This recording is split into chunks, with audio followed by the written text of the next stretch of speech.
This short tutorial will show students how to find teacher feedback on their Schoology assignments. Please note that this tutorial has been designed for use of the Schoology app. The first thing you'll need to do is to locate the actual assignment submission that you are looking for feedback on within your Schoology course.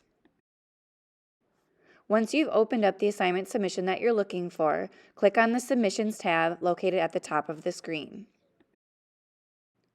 Once you've clicked on the Submissions tab, a screen will appear that provides your grade, a rubric if there is one, your submission, and any teacher comments. Teacher comments are located at the top underneath your score. Lastly, you should open up your submission to see if your teacher wrote any other feedback for you. On the example on the screen, the teacher left a comment on the initial submission screen, but they also left handwritten comments within the actual assignment submission. This will help give you clarity on why you earned the grade that you did. And that's it. As a reminder, students should always check for feedback in Schoology before they email their teachers asking why they earned a specific grade.